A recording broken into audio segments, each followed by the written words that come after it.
যাওয়ার আগে আমি তামান্নার দিকে ফিরে তাকিয়ে বললাম, যদি ভাগ্যে লেখা থাকে তাহলে অবশ্যই আবার দেখা হবে, তবে তোমার কথা আমার সবসময় মনে থাকবে। উত্তরে শুধু তামান্না একটা মুচকে হাসি দিয়ে ইশারা দিয়ে বুঝিয়ে দিল অপেক্ষায় আমি, আর আশা করি আবার দেখা হবে। লালির সাথে যত সামনে যাচ্ছি তত যেন আমার মন খারাপ হয়ে যাচ্ছে, কেমন জানি বুকের ভিতরে দুক দুক করছে। এই অল্প সময়ে আমার তামান্নার উপর অনেক মায়া লেগে গেছে।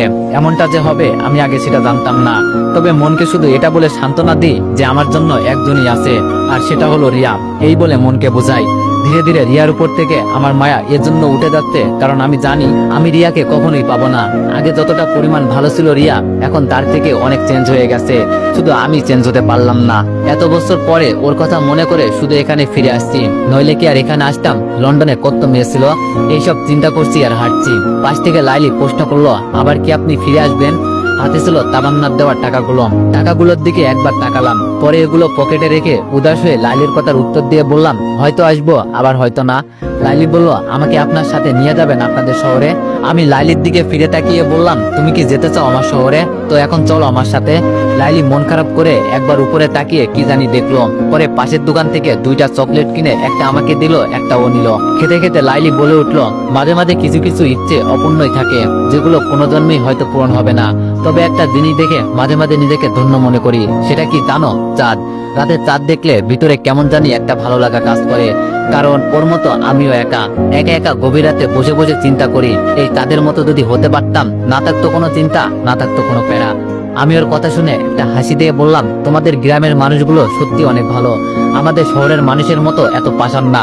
তবে তোমাদের এই গ্রামের জন্য আমার কিছু করার ইচ্ছা আছে, দোয়া করিও যেন আবার ফিরে আসতে পারি তোমাদের এই গ্রামে। আর যেতে হবে না, এখন তুমি চলে যাও, আমি একাই যেতে পারবো। লাইলি আমাকে একটা বাসে তুলে দিয়ে বলল, ভালো থাকবেন, আর আমাদের গ্রামের সবাই আপনার জন্য অপেক্ষা করবে।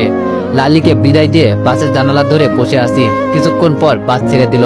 জানালা দিয়ে বয়ে যাওয়া বাতাসে কেমন জানি ভিতরে একটা ভালো লাগার অনুভূতি কাজ করছে, তবে এখন আরো অনেক ভালো লাগতো যদি এই সময়ে রিয়া আমার পাশে থাকতো।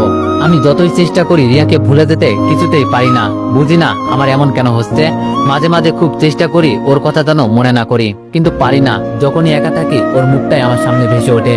বাস চলছে একদিকে, আর একদিকে আমার চোখ আপনা আপনি বন্ধ হয়ে যাচ্ছে, অনেক ঘুম পেয়েছে। আমার পাশের সিটে আমার মতো একটা পোলা বসে আছে, তবে যতক্ষণ আমার পাশে আছে ফোনে শুধু ওর গার্লফ্রেন্ড নাকি বউ কি জানি কথা বলেই যাচ্ছে। বুঝি না তো ভালোবাসা ওরা কোথায় থেকে পাই। ঘুম ভাঙলো কন্ট্রাক্টরের কথায়। উঠে আমি দেখার চেষ্টা করছি আমি এখন কই আছি। পাশের একজনকে জিজ্ঞেস করতেই বলল, আমরা এখন ঢাকায় আছি। ঘড়িতে এখন বাজে প্রায় রাত 3টার কাছাকাছি। তবে এখন আর নিজেকে লুকিয়ে রাখবো না, নিজের বাসায় যাব, যা হবার তা হবেই। এখান থেকে আমার বাসায় যেতে 20 টাকা ভাড়া লাগে, তবে এখানে অনেক রাত, এজন্য টাকা নিবে বেশি। কি আর করার, এখানে তো আর দাঁড়িয়ে থাকা যাবে না। একটা রিক্সা নিয়ে বাসার উদ্দেশ্যে রওনা দিলাম। শহরের পরিবেশটা এই রাতের বেলায় অনেক নীরব হয়ে গেছে, চারপাশে কোনো কথা নাই, একদম নিরিবিলি পরিবেশ। শুধু একটাই আওয়াজ আছে, সেটা হলো কুকুরের।